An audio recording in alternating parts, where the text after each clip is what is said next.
FOMO, or the fear of missing out.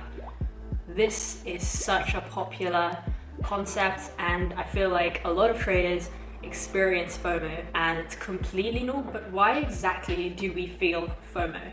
Understanding and reverse engineering FOMO and where it really comes from has really helped to alleviate and reduce it. So if we strip it back and let's reverse engineer FOMO. So from what I personally think and what I've been taught is that FOMO comes from a lack of patience.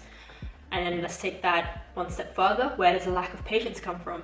The lack of patience comes from the lack of clarity. Clarity in your strategy that you may be trading, or you might not even be trading a strategy. So in other words, your impatience comes from a lack of understanding of the markets.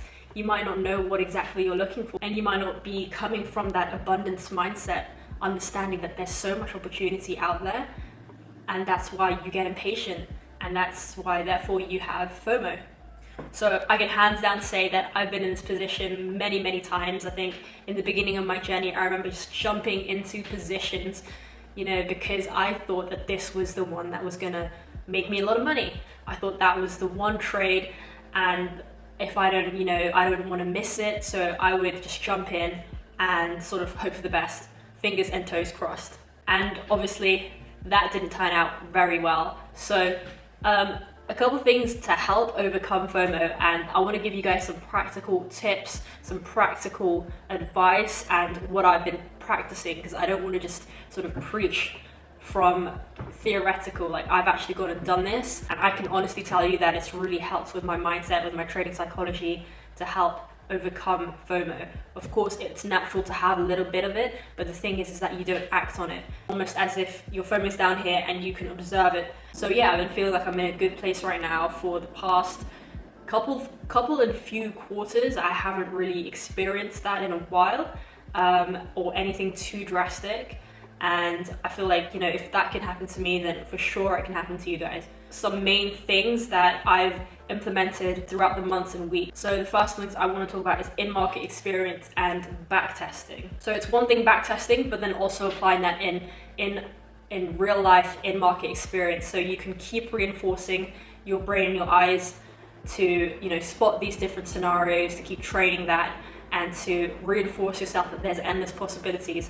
With backtesting, I use a tool called TradingView, and I've popped the link in the description. First link, it will be there. And I just use the bar replay tool, and I just go back on price on a certain pair, for example, euro dollar or dollar CAD, and you can go back, look at these impulsive legs, and you'll see there's multiple opportunities. The market gives you more than one chance to get in. Especially if you're in a impulsive cycle, you could have 3, 5, 7 times to get into the trade. So you don't need to rush things. You don't need to think that this is the only one trade that can rank you percentages. So hopefully the information I'm sort of saying is starting to plant a seed in your brain. I know it's going to be a bit hard to really ingrain, because of course if this is new information, then at least let that sink in. Let that seed be planted in your head, because now that you have that awareness, now you just go act on it and sort of keep consolidating that there's more than one opportunity, and you got to go back test it to see it for yourself, to see that there's more than one setup. And that's why you can be patient. You don't need to keep trying to call a reversal or catch a falling knife.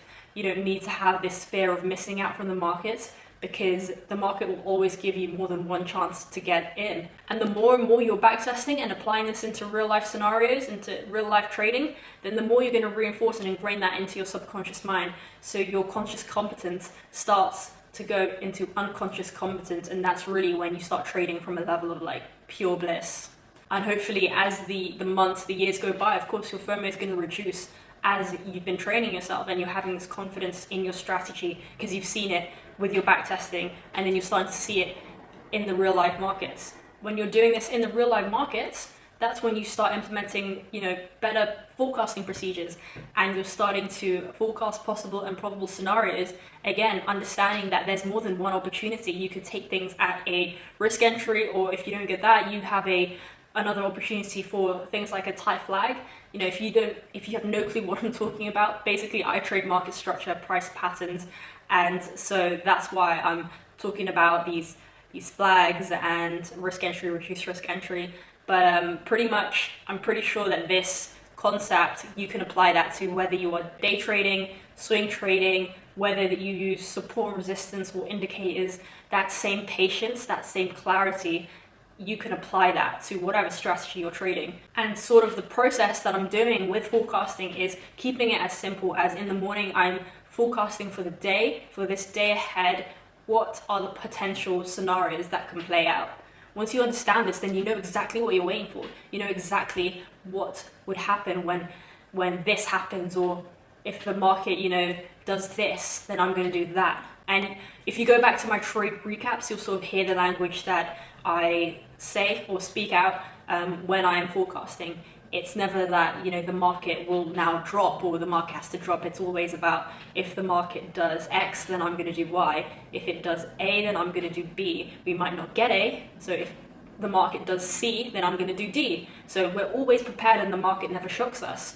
That's how you develop that patience, because you know what you're waiting for. You know what you're looking for. So there's absolutely no need to rush into trades. Definitely go and seek this level of clarity by going out, backtesting your strategy, having that confidence, then applying it into real life markets to develop that patience by forecasting.